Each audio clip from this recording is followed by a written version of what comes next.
Bueno, per Sant Jordi generalment tots els autors treuen llibres. El Víctor Amena, que ha tret el seu llibre en català i en castellà. Aquest per primera vegada l'ha escrit primer en català i després l'ha traduït al castellà, que és La filla del capità Groc. Després tenim en català també Els àngels d'Argel, del Toni Gil, que és l'últim que ha tret també, que bueno, està molt bé també. Després, com a últim, també ha sortit L'assassí que va somiar amb un lloc al cel, que és l'últim del Jonàs, que és el que va escriure l'avi que va escapar per la finestra. I així en castellà tindríem l'últim de la Julio Navarro, que es diu La història d'un canalla, El ruiseñor, del Quintana. Després tenim L'aroma de les espècies, que és l'últim de la Charlotte Betts, que va escriure l'any passat La hija del boticario. Després el Stephen King, l'Umberto Eco, bueno, etc. Doncs, recomanacions és que hi ha molts. Jo, moltes recomanacions faria. Perquè a vegades ens passa que fins i tot les novetats o llibres que diem hem de treure per posar de nous, no... Llavors, com que és una llibreria infantil, doncs farem recomanacions infantils. Tenim un Superatlas del Mundo que ja va ser superventes al Nadal, que com a regal està molt bé. Tenim molts llibres que ara mateix no en queda cap, però que m'han arribat del Pito Aracé, que ens agrada molt, que és una novetat. No sé, és que d'aquest estil hi ha molt, el de la Rocío Bonilla, el de Quin color és un petó, que també s'està venent moltíssim, i en surt un altre de nou que vaig a tenir per aquí les capses i ara no me'n recordo com es diu, però també és de la Rocío Bonilla i està molt bé. Molt bé, doncs com dèiem, aquest Sant Jordi sempre tenim molta varietat de llibres per triar, diguéssim, aquest any més que mai, tothom vol estar a la fita i hi ha molta varietat i no hi ha un clar favorit. Jo aquest any destaco molt la Julia Navarro, amb Història d'un canalla, que és la meva aposta més forta. Després tindríem, per exemple, La xica del tren, que és un valor segur, que és un llibre que ha sortit aquest any, però que tothom recomana.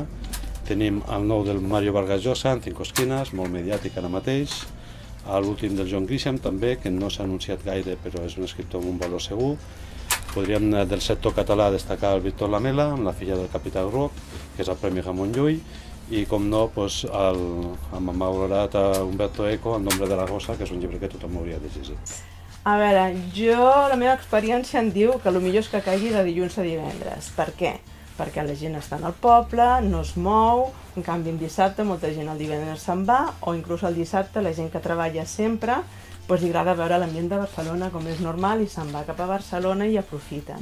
És a dir, el millor és de dilluns a divendres. Que caigui en dissabte, tenim que esperar i que vagi molt bé, això espero, però suposo que algunes ventes es perdran per això que t'he explicat. Tot el mes d'abril ja es nota. I l'any passat va ser el nostre primer Sant Jordi i va ser, ens vam desbordar una mica perquè estàvem aquí, parada a la plaça de la Vila, i va ser no parar. Aquest any, poder ser en dissabte, també hi ha molta gent, crec jo, no ho sé, després ja us ho explicaré després, que aprofitarà per anar a Barcelona, suposo, a viure el Sant Jordi. Llavors suposo que es notarà. Però, com que és tot el mes, també hi ha molta gent que compra els llibres abans, per no venir... I més després de l'experiència l'any passat, perquè no s'hi cabia. Sant Jordi, com suposo que tot a Catalunya és un dia molt maco, que la gent l'ha fet molt seu i es viu molt. Aquí a Sant Feliu la veritat és que és una resposta magnífica, la gent l'espera i la gent surt al carrer, baixa a la plaça de la Vila i es viu un ambient sempre molt festiu. Home, hi ha molt d'ambient, a la plaça de la Vila no s'hi cabia, vull dir, és tot el dia, realment. Sí que es viu. Suposo que això, si és un dissabte o un festiu, es notarà menys moviment. Però l'any passat, que va ser un dia laboral normal, jo la plaça de la Vila estava a tope. Jo crec que és el dia millor de l'any. Ja només pels llibreters, sinó per la gent, perquè és un dia de família. Ja no és només el dia del llibre o el dia de la rosa, sinó que ve de famílies senceres a comprar el llibre. És a dir, és un dia molt alegre, generalment ens acompanya perquè fa bo, rara vegada plou o coses així, i és un dia molt maco.